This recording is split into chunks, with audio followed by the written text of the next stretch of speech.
Flakes ಆಗ್ತಾನೇ ಇದ್ದಾರೆ. ಎಲ್ಲ ಪಾರ್ಟಿಯವರು ಆಗ್ತಾ ಇದ್ದಾರೆ, ನಮ್ಮ ಪಾರ್ಟಿಯವರು ಆಗ್ತಾ ಇದ್ದಾರೆ, ಎಲ್ಲರ ಶಿಷ್ಯಕೋಟಿಗಳು ಆಗ್ತಾರೆ.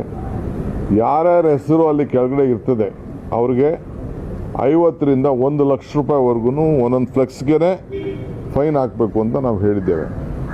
ಏಕೆಂದರೆ ಈ ಫ್ಲೆಕ್ಸು ದಂಧೆ ವಿಪರೀತ ಆಗ್ತಾ ಇದೆ. ಬರ್ತಡೇ, ಆ ಬರ್ತಡೇ, ಈ ವಿಶಸ್ಸು, ಆ ವಿಶಸ್ಸು ಅಂತೇಳಿ ಗೌರ್ಮೆಂಟ್ ಏನಾದ್ರು ಒಂದು ಇತ್ತು ಅಂದರೆ ಅದಕ್ಕೊಂದು ಸ್ಟ್ರೀಮ್ ಲೈನ್ ಇದೆ, ಅದು ಲೆಕ್ಕಾಚಾರ ಇದೆ, ಅಡ್ವರ್ಟೈಸ್ಮೆಂಟ್ ಬೋರ್ಡ್ಸ್ ಇದೆ, ಅದನ್ನು ಬೇಕಾದ್ರೆ ತೆಗೆದುಕೊಂಡು ಯಾರು ಬೇಕಾದ್ರೂ ಮಾಡ್ಬೋದು. ಅದು ಬಿಟ್ಟರೆ ಬೇರೆ ಎಲ್ಲೂ ಕೂಡ ಹಾಕಲಿಕ್ಕೆ ಅವಕಾಶ ಇಲ್ಲ.